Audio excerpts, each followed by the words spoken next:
In today's video, let's talk about safety. You got a few of those? Let's see what we have to do.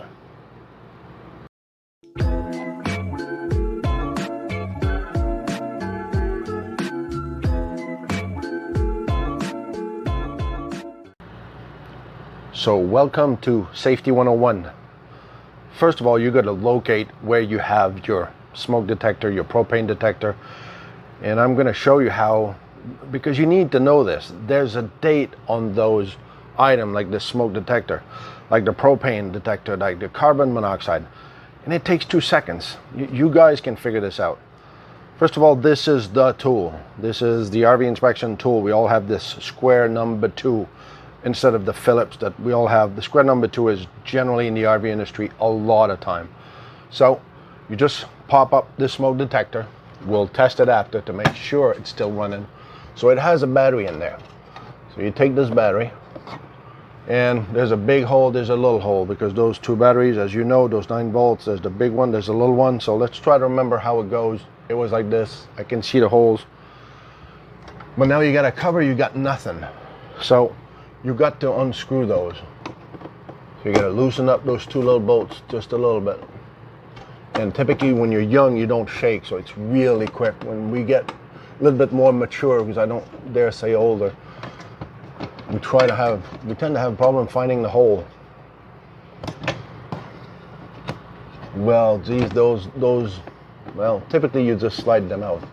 This one doesn't want to come out because they put bigger screws, which is welcome to all the material that they ran out of by manufacturing.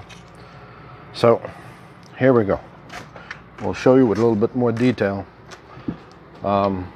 See this unit? You got the model number.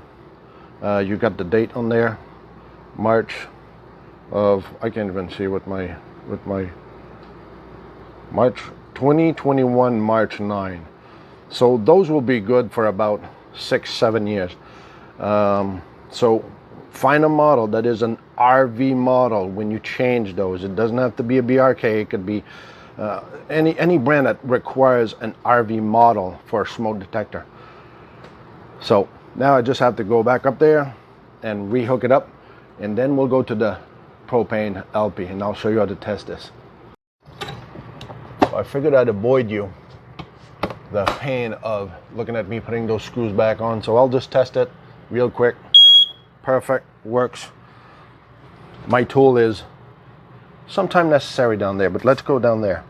You show them that propane. That's the LP. Ours is right there at the bottom of the staircase.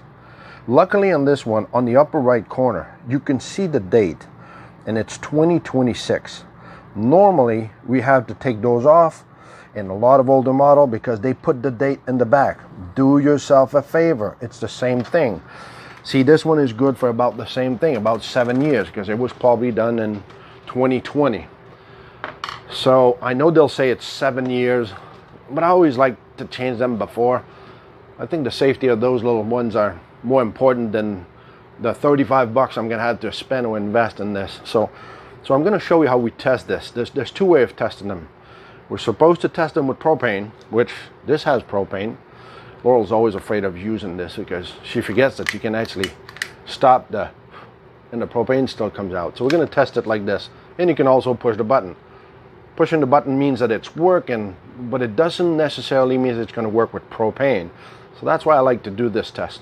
And by the way, for those who are sticking around this far, please stay till the end. I've got a little something outside. We're going to go outside in a couple of safety things, and I'm going to give you a trick that you might have never thought about, but just so you hang around. So here it is. I'm going to go this way. You go this way. I'm just going to put the sniffer. There's a little breather.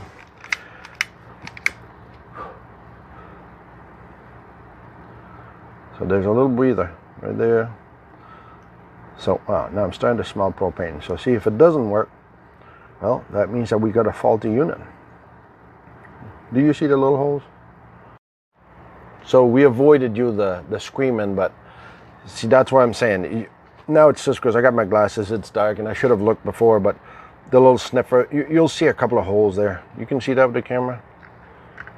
Yeah, not really, but they're about here on this one. So near the green light. So you got to put the sniffer right there. So it will actually, or you push it with your finger and it will do the screaming. So now you know it works. But you see how you never know what's going to happen. So that's it for those two testers. And then there's also this, what's right behind you, honey. This, remember, always keep an eye on your fire extinguisher. That's always important. It has to be 24 inches from the door. You're going to be able to remove it, and always test it once in a while just to see, is there fuel in there? And there'll be a year of manufacturing on top of that also, but they don't seem to, this is more important, I guess. You need to know that it's full. You need to know that it's full. That's what she's saying. She doesn't have the mic, but we're good. So now let's go outside and I'll show you something else. All right, so welcome outside now. So I know you could do yourself a favor. This is a high-end multimeter, but you can get yourself a basic one, $30, $40, that will have a volt amperage on the DC.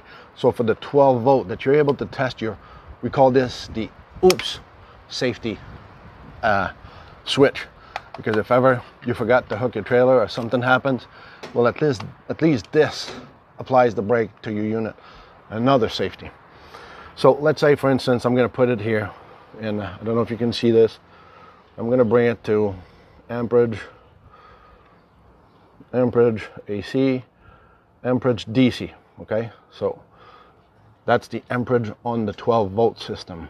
The purpose of this is to put myself around this wire to see if I'm going to have amperage go into my four wheels in the back, to make sure that when this switch is pulled off, that I've got power going to my electric brakes in the back.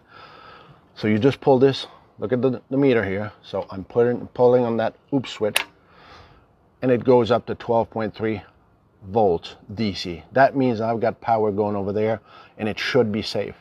It should be going on all four wheels. There's nothing special going on in my multimeter, so I'm good. Put it back to zero, I'm back to zero.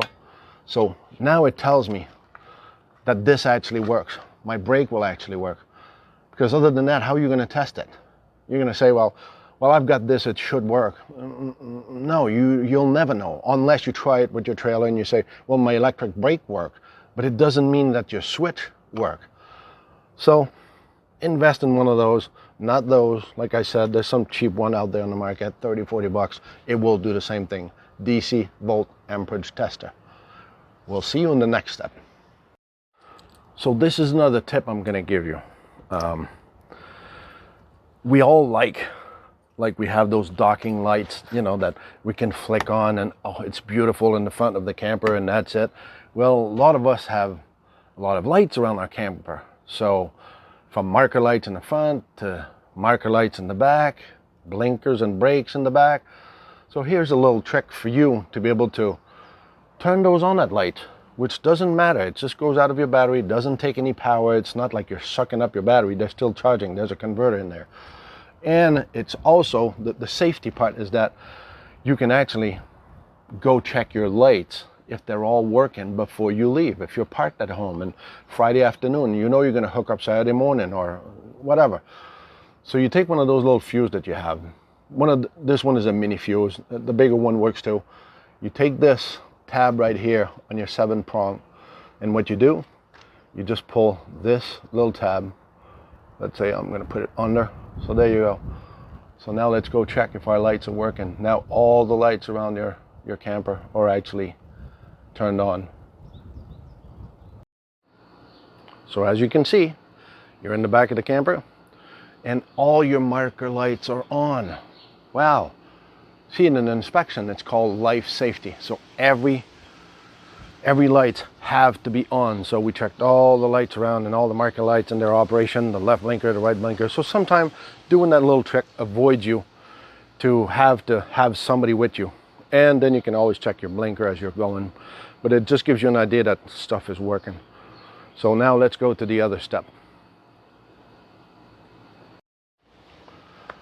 So my wife is ringing my bell to remind me for you to subscribe and pull that little nubby that says notification. Ring that bell like the kid says.